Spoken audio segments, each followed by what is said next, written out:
السلام علیکم دوستوں، میں ہوں آپ کا ہوسٹ محمد صالح رحمان۔ بہت سارے لوگ ہیں جن کو آج کل خدشات ہیں کہ واٹس ایپ نے اپنی نئی ایک پرائیویسی پالیسی اپڈیٹ کی ہے، جس کی وجہ سے بہت سارے لوگوں نے بنا پڑھے اس کو ایکسیپٹ کر لیا، اور بہت سارے لوگ اس کشمکش میں کہ اس کو ایکسیپٹ کیا جائے کہ نہ کیا جائے، کیونکہ اس پرائیویسی پالیسی کے بارے میں بہت سے رومرز بھی مارکیٹ میں چل رہے ہیں۔ تو آئیے آج ہم آپ کو بتاتے ہیں کہ اس کی اصل حقیقت کیا ہے۔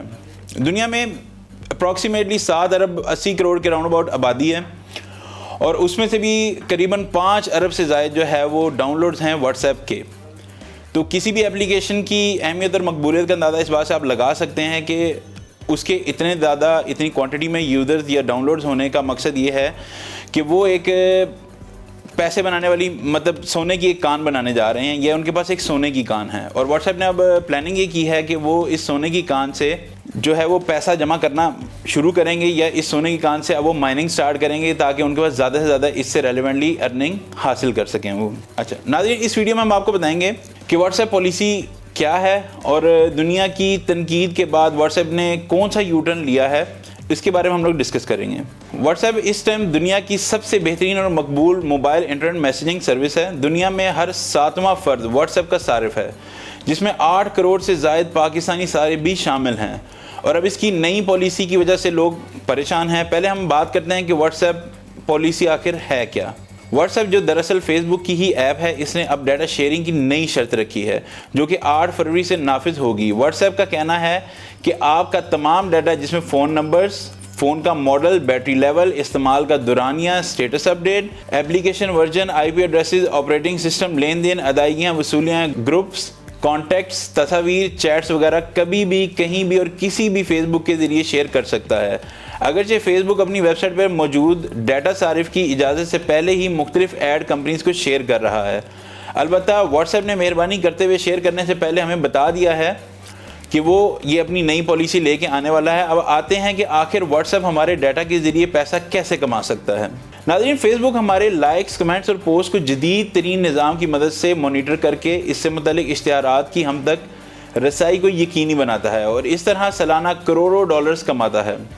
اب وہ اپنا دائرہ کار وسیع کرنا چاہتی ہے، اور کیونکہ واٹس ایپ اس کا ہے تو اس کی ایپ اس کی مرضی پر عمل کرتے ہوئے یہ صارفین کے جملوں، پوسٹوں اور پسندیدگی کو دیکھتے ہوئے اشتہارات دکھائے گی اور پیسے کمانے کی ایک اور مشین بنا لے گی۔ ناظرین، یہ بات بتاتے چلیں کہ فیس بک نے 2014 میں جب واٹس ایپ خریدی تو اس نے کہا تھا کہ وہ اس کا ڈیٹا اشتہارات کے لیے استعمال نہیں کرے گا، تاہم اب اس نے یو ٹرن لے لیا ہے اور اپنے صارفین کو 8 فروری تک کا وقت دیا ہے۔ اس کی پالیسی پر رضامندی کا اظہار کریں یا پھر چھٹی کریں۔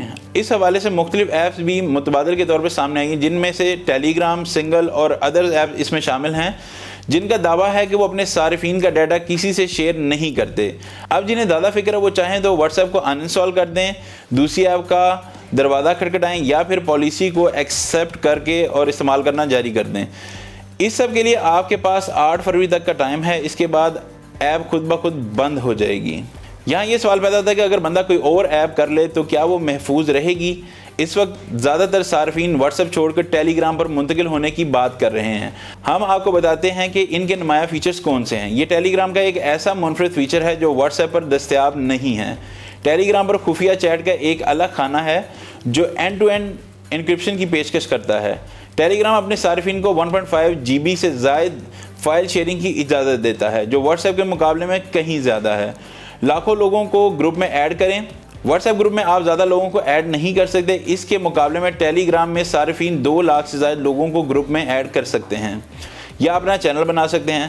ٹیلی گرام میں جب آپ کوئی فارورڈ میسیج وصول کرتے ہیں تو اس میں اصل میسیج بھیجنے والے کا نام بھی آتا ہے، جبکہ واٹس ایپ میں یہ سہولت دستیاب نہیں۔ ڈیجیٹل رائٹس کے حوالے سے کام کرنے والی غیر سرکاری تنظیم رائٹس فار آل کے کنٹری ہیڈ شہزاد احمد نے غیر ملکی میڈیا سے گفتگو کرتے ہوئے صارفین کو خبردار کیا ہے کہ ٹیلی گرام کے مالکان کے بارے میں کسی کو کچھ معلوم نہیں، اور دہشت گردی کی جانب سے استعمال کی خبروں کے بعد اس پر پابندی بھی رہی ہے۔ دنیا بھر میں مساوات کا علم بلند کرنے والی فیس بک کی دوگلی پالیسی کا اندازہ اس بات سے بھی لگایا جا سکتا ہے کہ انہوں نے ڈیٹا شیئرنگ کی نئی پالیسی سے یورپین یونین کے صارفین کو مستثنی قرار دے دیا ہے، جس کی وجہ یورپین یونین کے سخت قوانین ہے، لیکن اس کے باوجود دنیا بھر میں واٹس ایپ کے فیصلے پر تنقید کی جا رہی ہے۔ بڑھتی تنقید کو دیکھتے ہوئے واٹس ایپ نے آج ایک وضاحتی بیان جاری کیا ہے، جس میں کہا گیا ہے کہ واٹس ایپ یا فیس بک اپنے صارفین کے پرائیویٹ میسیجز، کال اور لوکیشنز کو نہیں دیکھے گی۔ ایپ کا کہنا ہے کہ وہ اپنے صارفین کی پالیسی کا خیال رکھے گی، تاہم سوشل میڈیا نے واٹس ایپ پر بھروسہ کرنے سے انکار کر دیا ہے۔ پاکستانیوں، اب آپ نے کیا کرنا ہے؟ یہ ویڈیو دیکھ کے یقیناً آپ نے فیصلہ کر لیا ہوگا۔ کمنٹ باکس میں اپنی رائے کا اظہار ضرور کیجیے گا اور ہمارے چینل کو سبسکرائب کرنا مت بھولیے گا۔